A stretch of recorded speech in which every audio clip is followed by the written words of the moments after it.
очень молодую женщину, которые буквально недавно переехали к нам.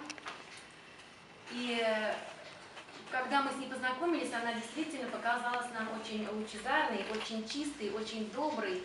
И для нее, скажем так, что где бы она ни жила, она везде находит только положительные эмоции. Везде у нее люди какие-то добрые, какие-то светлые, да. И это, наверное, происходит потому, что человек сам по себе и по своим поступкам, и по поступкам людей видит только хорошее. И я знакомлю вас с абсолютно еще новым, скажем так, жителем нашего города. Это Григорьева Наталья Викторовна. Прошу любить и жаловать.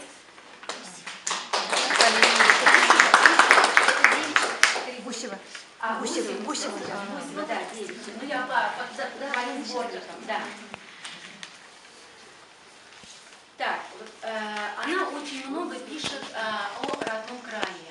То есть там, где она жила, она с такой любовью, с такой нежностью вспоминает все, что там происходило. И когда мы с ней пообщались, и она поделилась, что приехав сюда, почему-то ее опять что-то вдохновило на творение. То есть она опять захотела писать стихи.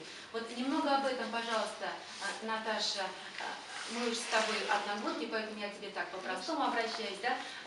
Расскажи немного о себе. Вот, когда ты вообще начала писать, и что тебя сподвигло на это, да? И вообще, что ты ценишь в людях? Потому что я знаю, что ты такой вот чистый человечек, и что тебе именно в людях нравится, какие качества?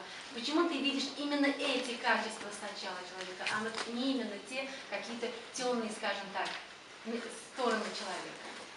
Еще раз здравствуйте всем. Я хотела сказать, что я 14 лет пишу стихи, и вообще в людях ценю отзывчивость, доброту, порядочность. Но в основном как-то больше люди попадаются в барстве. Я столкнулась в основном с такими людьми и очень довольна, и как бы хочу, чтобы Барском стал второй тоже для меня родиной. А мы сами из Тверской области. Семейные обстоятельства. У меня тоже немножко вот, как бы течет татарская кровь. Я как бы смешанная. Я, как говорю, во мне объединилась, наверное, история бывшей СССР, то есть и славянская, и вот, переехав сюда, я как-то почувствовала, что как будто бы я вернулась куда-то, знаете, где-то долго блуждала и вернулась в свое родное место. Не знаю почему, вот знаете, именно здесь, в Варске, такое ощущение. Так, ну и вот мы прочитали твои сборники, да, стихов, у тебя есть небольшая брошюрка твоих стихов, правда? И поделись, пожалуйста, пару стихотворений прочитай нашим читателям, чтобы мы хотя бы приблизительно знали, о чем ты пишешь. Колдуй, не колдуй, воркуй, не воркуй, но ты моим не будешь. Милуй, не милуй, целуй, не целуй, меня в разлуке забудешь. Другая тебе улыбнется зарей, и солнышко майским пригреет. Другая смеяться будет с тобой, и колдовство одолеет. Я еще просто перед тем, как прочитать, хочу сказать, мне немножко неловко, здесь я среди таких мэтров нахожусь.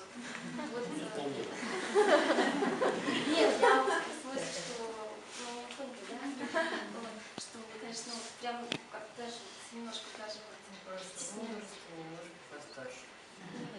Все равно я преклоняюсь перед вашим богатством таланта, и очень приятно, что немножко как бы под вашим крылышком тоже немножко место нашлось. Спасибо вам, Рахмет Бекзуру, очень благодарна все ваши, как бы, не судите строго меня. А вот у вас все такие длинные, такие серьезные стихи. У меня вот такой, извините, такой. С чего ты начинаешь, надо, правильно? Ну да, ну у меня все есть, такое. наверное, и... Ну есть, наверное, такие, да. У меня тоже короткие. Ангел, ангел белокрылый, шестикрылый серафим, хоть ты Богом и любимый, но девицей не любим. Неужели свою святость ты не хочешь позабыть, чтоб узнать в купалах сладость, нектар любви?